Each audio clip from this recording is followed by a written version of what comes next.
ini tentang akses dan proses kontrol di sini ya. Nah, jadi kita akan bahas tentang permission di sini dan juga proses kontrol, yaitu kita bisa melihat kayak monitoring gitu ya, monitoring proses yang terjadi itu seperti apa, dan kita bisa mematikan proses yang terjadi di sana. Nah, sebelum itu kita untuk lebih mudah itu kita coba konekkan ya. Kita coba konekkan atau kita menggunakan SSH client ya. Kalau di Windows bisa menggunakan putih, kalau di Linux bisa menggunakan terminal, dan di Mac juga bisa langsung menggunakan terminal di sini. Nah, di sini saya coba pertama kita cek dulu nih IP address-nya itu berapa di sini. Nah, kita coba konekkan di sini. Yang pertama adalah SSH, terus usernya, dan kemudian adalah IP address-nya. Terus masukkan password yang ada di sini. User Tio itu passwordnya berapa. Nah, jika berhasil maka akan muncul seperti ini. Di sini akan masuk nih. Saya masuk menggunakan user Tio pada komputer dengan nama hostnya adalah Adsys. Nah, ini jika sudah, yang ini diminimize aja, kita fokus ke yang di SSH kliennya. Nah, di sini pertama kali untuk yang mengatur akses di sini kita harus membuat user baru ya. Kan kita belajar bagaimana user akses di sini, akses terhadap file, berarti kita harus membuat user baru. Di sini untuk membuat user baru bisa menggunakan perintah user add. User add. Nah, di sini ada beberapa argumen yang bisa digunakan. Ini kalau teman-teman mau lihat seperti ini, itu bisa menggunakan user add, min h, atau help gitu. Maka akan muncul seperti ini. Kita coba menambahkan, oh ya sebelumnya saya hapus dulu ya. User del. Nah, ini untuk menghapus user del. Nah, untuk menambahkan kita menggunakan user add. Terus di sini biasanya sih pakai M ya. Kenapa kok pakai M di sini? Dapat dilihat nih, M create home. Nah, jadi di sini kita membuat kayak home directory untuk user guest. Kan sama seperti di Windows, tiap user itu pasti punya my dokumen sendiri-sendiri, nggak campur antara satu dengan yang lainnya. Nah, ini sama seperti itu, dia dibuatkan directory sendiri. Nah, untuk menambahkan pengguna di sini terus masuk sebagai super user, atau kalau di Windows itu seperti run as administrator. Nah, di sini muncul warning. Kenapa kok warning? Karena foldernya sudah ada. Saya sudah pernah membuat dengan nama user ini. Maka dia bilang already exist. Tapi dia jadi dia tidak akan mengkopikan file-file yang lain seperti itu. Nah, tadi kita sudah menjalankan yang ini. Terus sekarang kita kasih password di sini. Sudo password yes. Nah, kita kasih password di situ. Jadi kalau teman-teman mau ganti password ya tinggal sudo password, nama usernya siapa. User ini sendiri juga bisa kayaknya. Gitu ya. Nah, sekarang kita coba masuk ke dalam ini ya, user yang baru atau switch user identity. Jadi kita ganti user identity di sini. Kita masuk sebagai guest. Nah, ini ada dua cara ya, bukan dua cara sih, ada dua konfigurasi di sini.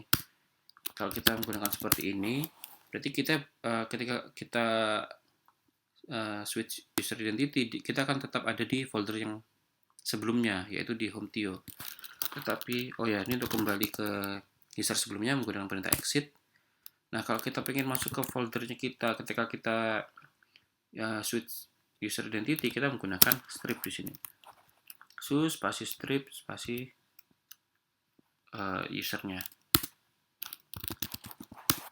Nah, kalau sebelumnya kita masuknya ke home Tio, kok sekarang kita masuknya ke directory sendiri nih, home guest.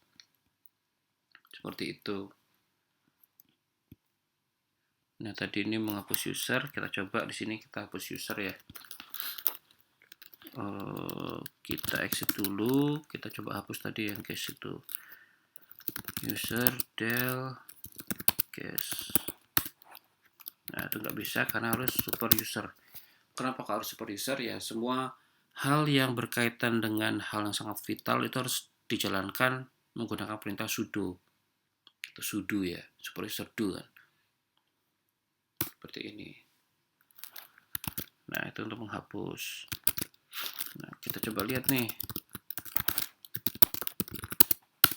Ada nggak guys? Oh guysnya udah nggak ada di sini.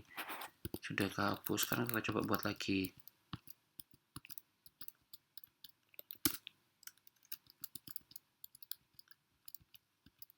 Terus kita kasih password. Kita coba tampilkan ya menggunakan perintah ls etc password. Nah di sini akan muncul user guest. Nah seperti itu. Jadi les ini untuk menampilkan ini ya file teks yang lebih sederhana. Jadi sebenarnya etc password ini isinya teks. Kita bisa menggunakan fungsi yang lainnya di sini, bisa tail, bisa head, bisa more, kayak gitu ya. Jadi kita bisa, hanya perintah-perintah untuk menampilkan teks saja. Gitu. Nah kemudian kan kita sudah membuat user. Sekarang kita coba bisa nggak sih si case itu membuat user lagi gitu ya. So case kita coba nih user add min m coba. Nah comment not found sudo case is not in the sudoers file, incident will be report. Nah ini terjadi karena yang dapat melakukan user add itu adalah user yang tergabung dengan grup sudo ya. Jadi kita coba untuk menambahkan dulu case ini ke dalam grup sudo. Nah, kita harus kembali lagi ke user utamanya. Kemudian kita tambahkan user mode min ag. Jadi A to append to group di sini ya, G itu group. Kita tambahkan. Nah, ini yang pertama adalah nama grupnya, yang kedua adalah nama usernya. Sudo guys. Nah, dia harus pakai sudo seperti itu. Terus kita coba lihat groups. Nggak ada ya. Sudo. Nah, di sini akan tambahan nih. Di sudo grup sudo, di sini akan muncul seperti itu. Atau kalau teman-teman pengen cepat ya, di piping aja kayak yang kemarin. Dari kemarin kita nyari grep sudo. Nah, akan muncul di sini. Akan muncul seperti ini ya. Sekarang kita coba membuat user menggunakan akun guest di situ. Kita coba guest. Kemudian kita sudo user add coba. Nah, sudah bisa. Les etc password grep coba. Nah, di sini akan muncul nih. Itu sudah ada ya. Berarti sudah bisa membuat, karena kita sudah bisa memasukkan user coba ke dalam grup sudo. Nah, terus kemudian mau menghapus user del coba. Oke. Kalau kita jalankan lagi, nah dia tidak menemukan. Sekarang kita coba menarik kembali ini ya, kita keluarkan user guest dari grup sudo. Del user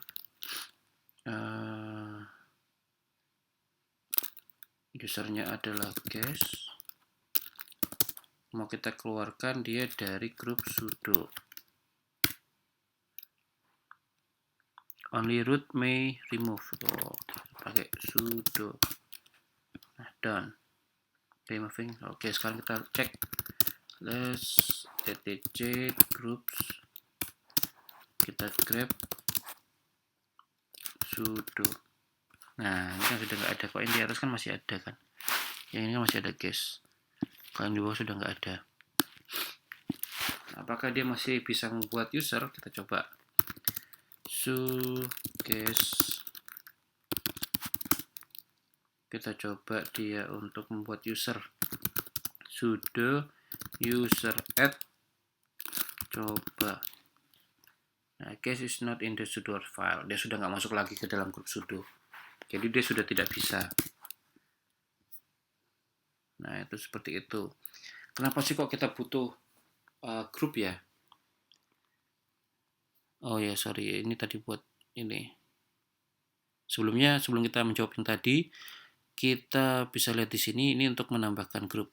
Misalnya kita mau bikin grup sendiri nih, grup add fasilcom.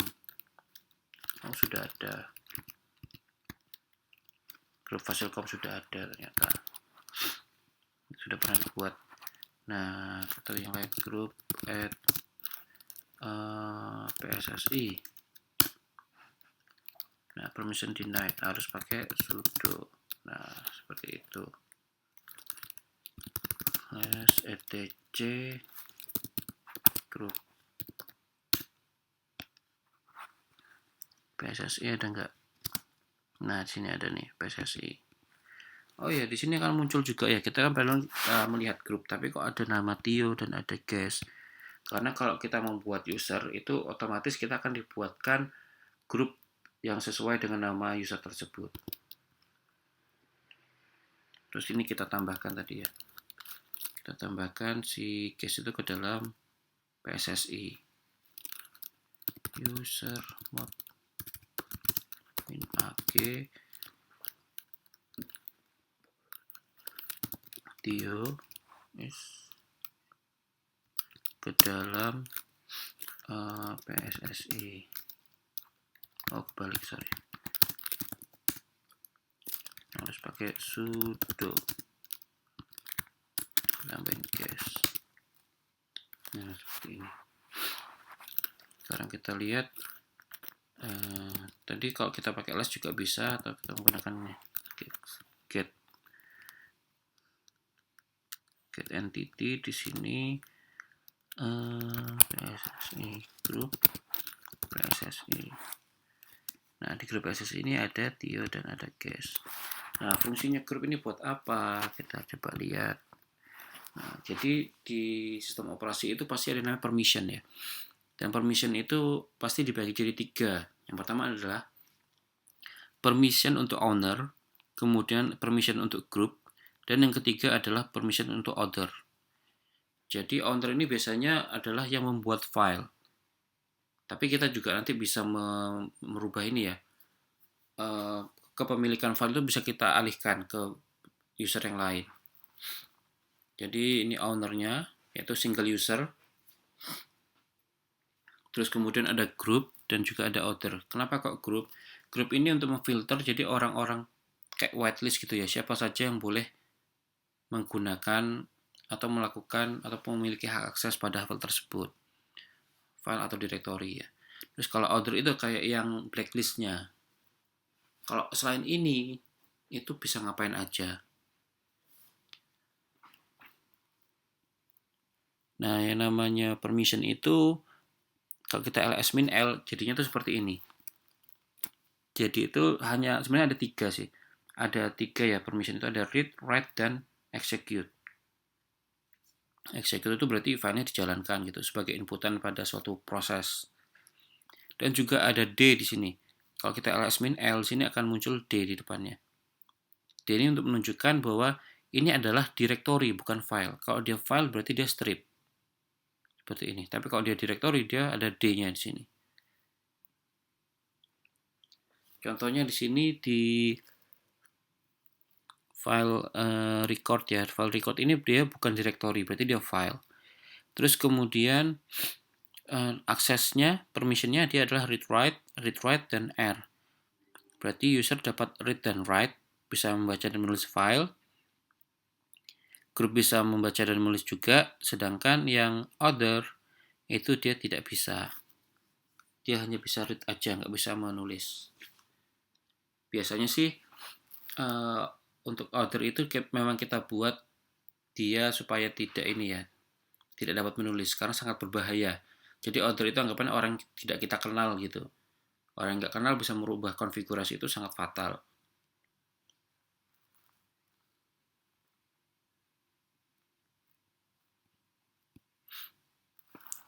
Nah, di sini ada yang namanya chown, yaitu change ownership.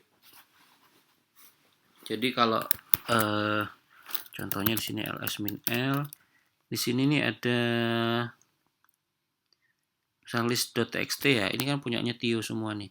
User pemiliknya adalah Tio dan grupnya pemiliknya adalah Tio.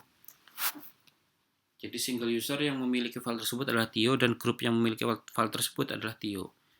Nah, ini bisa kita rubah dengan chown. Chown itu mau kita ganti case, ini case, terus kemudian list.txt. Nah, harus pakai sudo.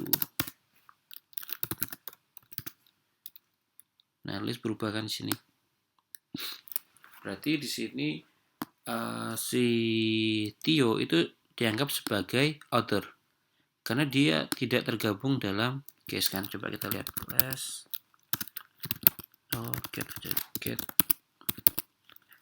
get entity group terus case. Nah, cuma ada case doang, gak ada yang lain. Berarti seharusnya sih si Tio ini nggak bisa menulis. Nah, di sini akan muncul nih pesan nih, no write permission, nggak boleh nulis. Kalau dipaksa nulis, ya di sini bisa, tapi ketika di save itu nggak bisa karena dia kan buffer di sini. Tuh, permission denied.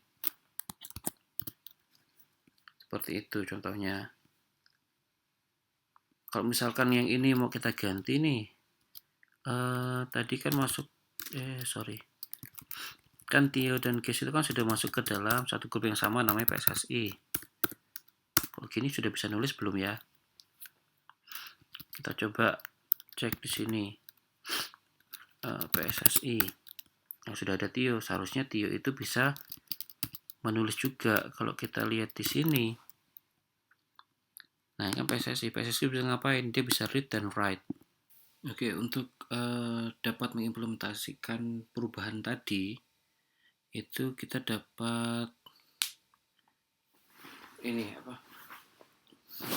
Kita diharuskan untuk logout terlebih dahulu. Jadi sesi ini itu belum diimplementasikan perubahan yang ada di grupnya tadi. Jadi ketika kita sudah menambahkan seseorang dalam grup dan itu misalkan adalah user Tio ya, tadi kan user itu ditambahkan ke dalam grup SSI. Nah, itu harus logout terlebih dahulu. Harus di logout terlebih dahulu, yaitu dengan perintah exit di situ ya. Exit seperti itu. Kemudian masuk ke SSH lagi. Nah, itu baru diupdate bahwa user Tio ini sudah masuk ke dalam grup PSSI seperti itu. Nah, baru bisa melakukan perubahan pada file list tadi. Nah, no list.txt. Nah, seperti ini. Seperti itu ya.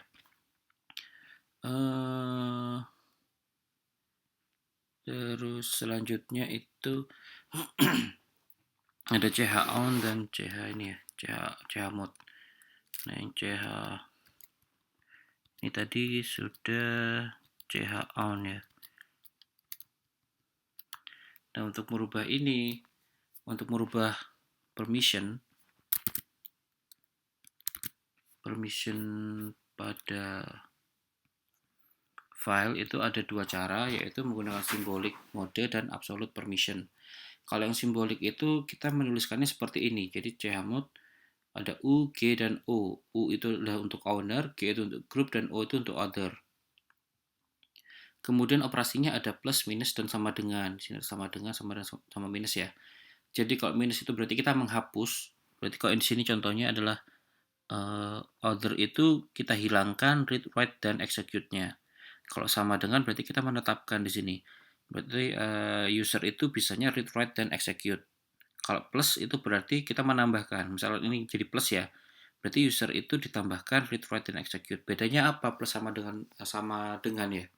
Plus dengan sama dengan. Bedanya adalah kalau plus itu tidak merubah kondisi sebelumnya. Jadi misalkan sebelumnya itu sudah ada write dan execute, terus kemudian kita ingin menambahkan read-nya. Kalau kita menggunakan yang sama dengan, terus kemudian kita menggunakan ini ya R doang gitu, berarti write sama execute-nya jadi hilang. Kita coba ya. Ini kita coba kita rubah semuanya. Sudo chmod yang user kita hilangkan. Kita hilangkan read dan write-nya, terus kemudian yang group kita hilangkan rwx-nya juga pada list.txt. Nah, kalau kita lihat di sini hilang semua kan ya. Terus kemudian kita chmod lagi, usernya itu kita kasih read dan execute write dan execute pada list.txt. Kalau kita lihat seperti ini. Terus kemudian mau kita rubah nih, ini jadi R. Nah, kalau kita pakai sama dengan, berarti kan kita menentukan ya, menetapkan. Nah, jadi dia cuma bisa read aja. Kalau kita menggunakan plus di sini, write sama execute, jadi dia ditambah. Nah, di sini akan ditambahkan. Jadi bukan menetapkan. Nah, contohnya seperti itu. Terus ada yang absolute permission. Kalau absolute permission itu dia menggunakan angka. Contohnya di sini saya pinginnya kalau dia user, dia itu bisa melakukan apa aja. Ownernya adalah user tersebut, dia bisa melakukan apa aja. Terus kemudian kalau dia itu group, dia bisa membaca dan menulis. Misalkan, pakai 6 nih. Pakai 6. Terus kemudian other-nya itu cuma bisa membaca dan execute. Karena kalau other itu jangan diberi akses untuk menulis. Jadi 5 pada list.txt. Kalau kita lihat hasilnya seperti ini. Nih. Jadinya seperti ini ya. Nah, itu bedanya. Kalau mau mudah sih penulisan ini lebih mudah menggunakan absolute permission, tetapi kita harus hafal arti dari angka ini itu permissionnya itu apa aja. Seperti itu. Nah, kita tadi itu kita bahas mengenai permission. Yang sekarang yang akan kita bahas adalah mengenai proses kontrol. Jadi bagaimana kita memonitor proses yang terjadi ya. Nah, proses yang ada pada sistem operasi di sini ada beberapa atribut yang bisa digunakan ya sebagai acuannya. Di sini ada PID yaitu proses ID.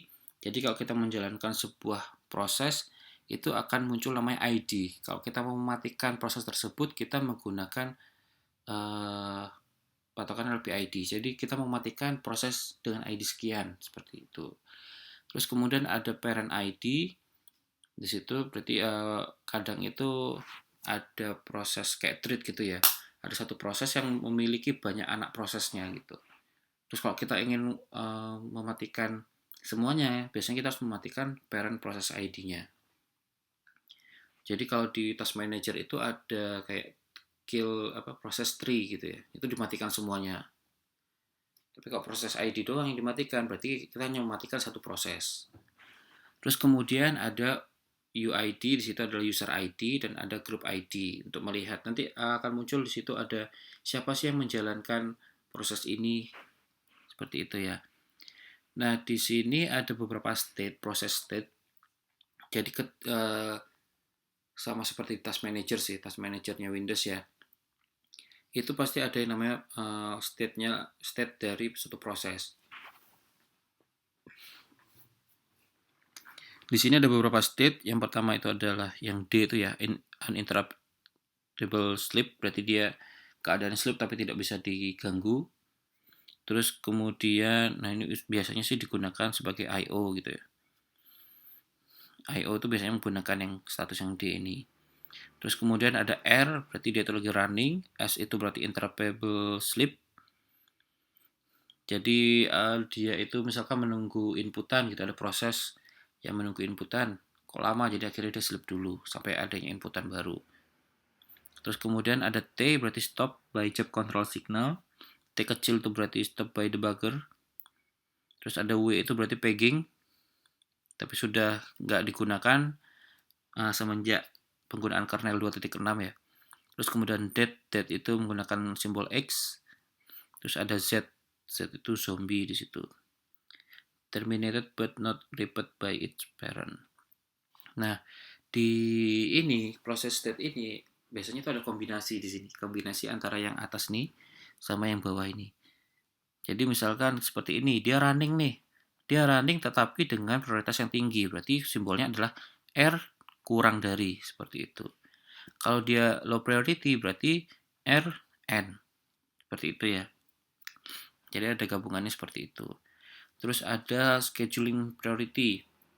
Nah, di sistem operasi Linux ini kita bisa mengatur prioritas dengan menggunakan perintah nice. Nanti mungkin teman-teman bisa coba ya, coba cari nice itu gimana sih fungsinya gitu ya. Nah, jadi proses yang memiliki tingkat nice tinggi, jadi ini kan antara nilai prioritasnya kan antara min 20 sampai 19. Jadi semakin tinggi yaitu 19, berarti dia itu semakin nice, semakin baik gitu ya prosesnya. Baik dengan sesama proses gitu. Nah, ketika dia baik sama proses berarti dia bisa diinterrupt. Oh, dia ini baik, proses yang baik gitu ya. Jadi kita dahulukan orang yang tidak baik, yang nggak sabar, contohnya seperti itu. Kok jadi orang prosesor.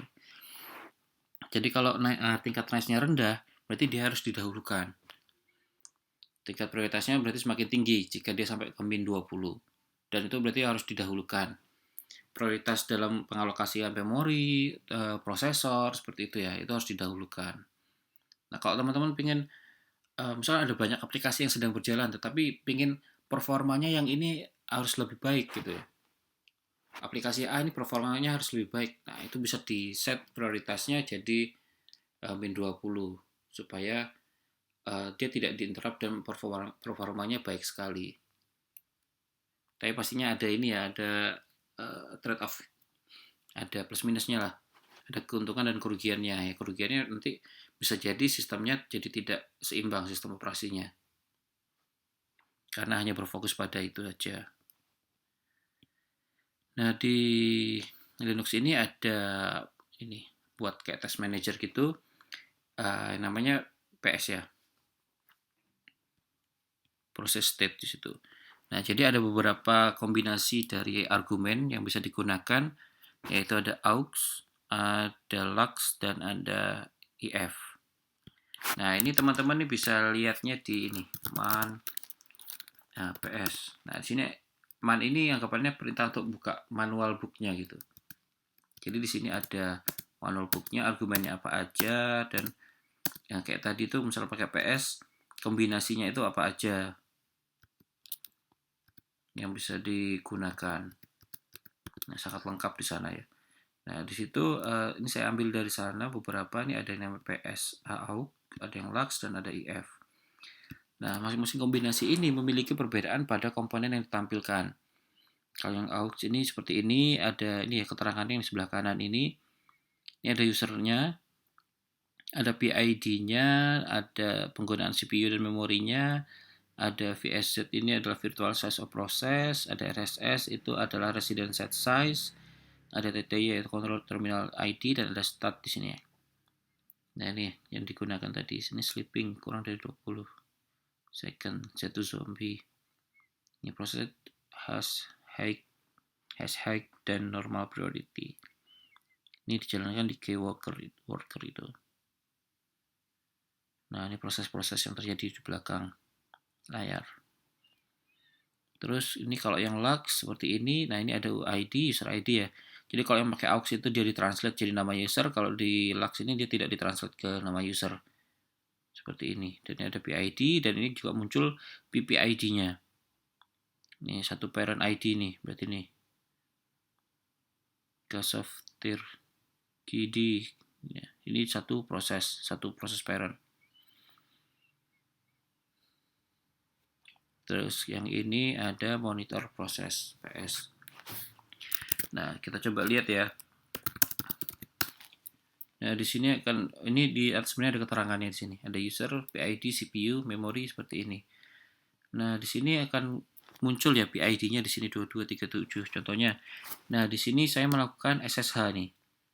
Nah, ini SSH diamondnya di load di sini. Jadi kita bisa mematikan proses itu menggunakan perintah kill dan memasukkan ininya ya, PID-nya. Nah, ini kalau saya matikan, proses ini saya matikan, diamondnya saya matikan, maka SSH saya seharusnya terputus. Karena diamondnya terputus di situ. Kita coba ya. Nah, kan koneksinya terputus. Kenapa? Karena proses SSH diamondnya itu diputus, di kill, prosesnya dimatikan. Jadi saya langsung terputus dari SSH dan kembali ke user saya yang umum.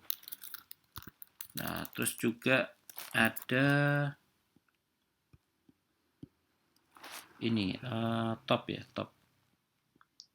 Kalau top ini dia sama sebenarnya sama KPS, cuma dia lebih dinamis. Nah, ini saya coba di laptop saya ya, karena Mac itu basicnya adalah Unix juga, Linux. Jadi dia juga sudah ada tools seperti ini. Nah, itu bisa kita lihat bahwa yang screen capture itu menggunakan memori sebesar berapa itu 20% lah. Terus lama penggunaannya itu sampai 2 jam 42. Enggak ding, 2 ya itu ya. Nah, CPU usage-nya sampai 8, 9. Nah, itu. Ini yang terjadi sekarang ya. Ini screen capture ini berarti screen ini. Saya record screen. Ini ada Microsoft PowerPoint seperti itu. Kalau menggunakan top dia lebih dinamis karena dia akan memunculkan terus-menerus di situ. Terus coba kita masuk lagi ya ke yang tadi dia add 192.168.0107. Nah, kita coba top di sini. Nah, defaultnya seperti ini ya. Kalau di sini pergerakannya agak lama karena di server kita belum menginstal aplikasi apapun kan. Tidak ada aplikasi tambahan yang kita jalankan di situ. Jadi ya proses yang berjalan ya seperti ini.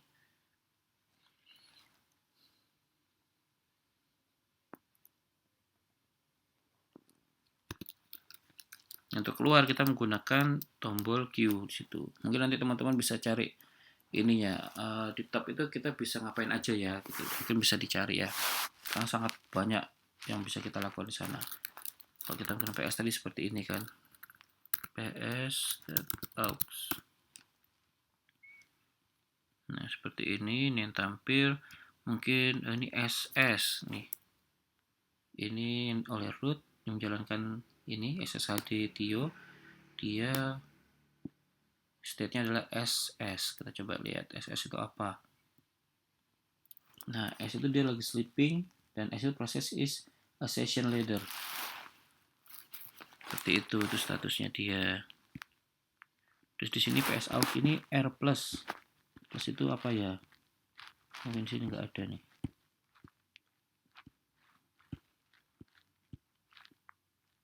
Plus itu foreground process group. Jadi dia lagi di foreground, di depan. Aplikasi yang tampil di depan gitu, running tapi di depan. Contohnya seperti itu. Nah, mungkin teman-teman bisa coba ya, coba yang kita coba yang nice min n kita jadikan min 20 untuk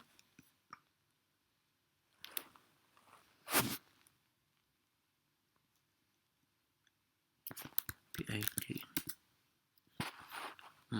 Sebentar kita coba cari nice using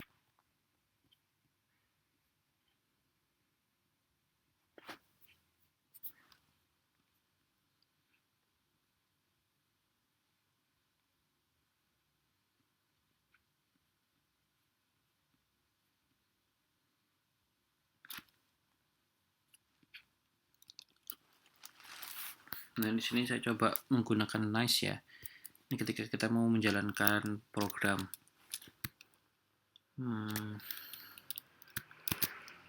Program apa ya? Nice, oh ada backup kayaknya. Sudo nice min n. Oh, yang min dulu. Backup sh ya. Ada sudo nice min n dia min 20. Terus yang dilakukan adalah kita menjalankan perintah ini. Perintah dan backup.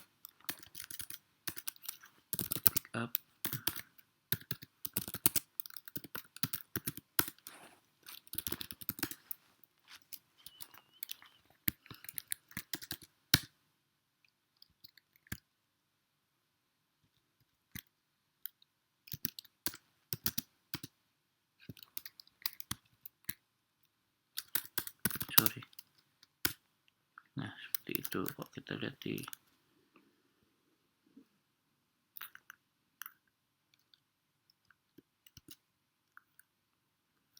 ada yang error di situ. Kalau kita lihat di PS out muncul nggak tadi?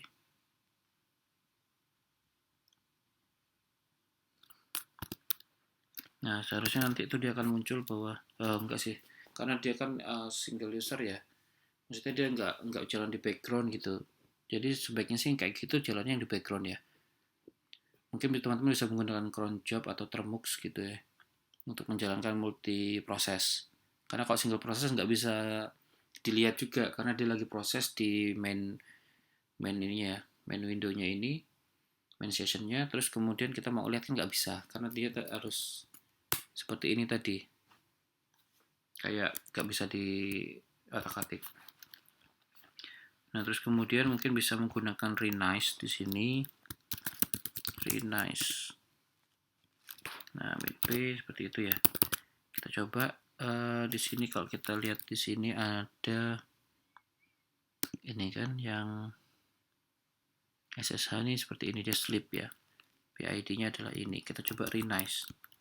Sudo renice min n min 20 min p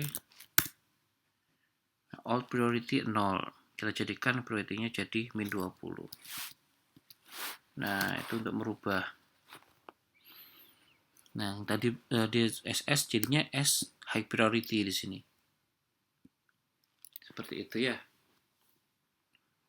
Baik, mungkin itu yang bisa saya sampaikan untuk hari ini. Terima kasih. Assalamualaikum warahmatullahi wabarakatuh.